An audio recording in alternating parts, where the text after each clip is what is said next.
الله الرحمن الرحیم۔ السلام علیکم ورحمۃ اللہ وبرکاتہ۔ ہر ایک شخص کی یہ دلی خواہش اور دلی تمنا ہوتی ہے کہ میں حج پہ جاؤں، حج کروں، لیکن اسباب نہ ہونے کی وجہ سے حج نہیں کر پاتے ہیں، مال نہ ہونے کی وجہ سے حج نہیں کر پاتے ہیں، پیسے نہ ہونے کی وجہ سے حج نہیں کر پاتے ہیں۔ اور بہت سے لوگ وہ بھی ہیں جو یہ چاہتے ہیں کہ میں اللہ کے راستے میں جہاد کروں۔ بہت سے لوگوں کی دلی یہ خواہش ہوتی ہے اور ہونی بھی چاہیے، کیونکہ اللہ کے رسول علیہ الصلوۃ والسلام کی یہ خواہش اور تمنا تھی کہ میں اللہ کے راستے میں شہید کیا جاؤں، پھر زندہ کیا جاؤں، پھر شہید کیا جاؤں، پھر زندہ کیا جاؤں۔ تو بہت سے لوگ وہ ہیں جو یہ بھی خواہش رکھتے ہیں اور رکھنی بھی چاہیے، لیکن اسباب نہ ہونے کی وجہ سے یہ خواہش دل میں دب کر رہ جاتی ہے۔ تو ایک ایسا عمل میں آپ تک پہنچانے والا ہوں کہ جس کو اختیار کر کے آپ حاجی بھی بن سکتے ہیں اور آپ مجاہد بھی بن سکتے ہیں۔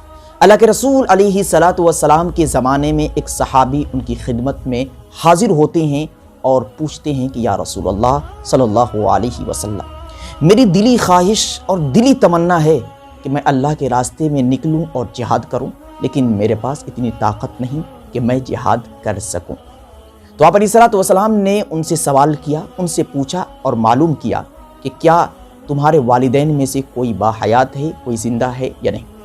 تو انہوں نے کہا کہ میری والدہ اب بھی الحمدللہ باحیات ہے۔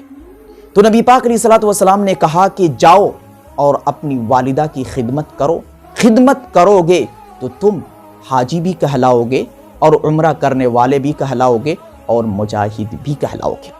اس حدیث سے ہم سبوں کو ایک میسج، ایک پیغام اور ایک سبق ملتا ہے کہ اگر ہمارے والدین باحیات ہوں تو ہم ان کی خدمت کریں، کیونکہ خدمت یہ ایک بہت بڑی عبادت ہے۔ اللہ کے رسول علیہ الصلوۃ والسلام نے اس خدمت کو حج اور بہت بڑی عبادت جہاد سے تشبیہ دیا۔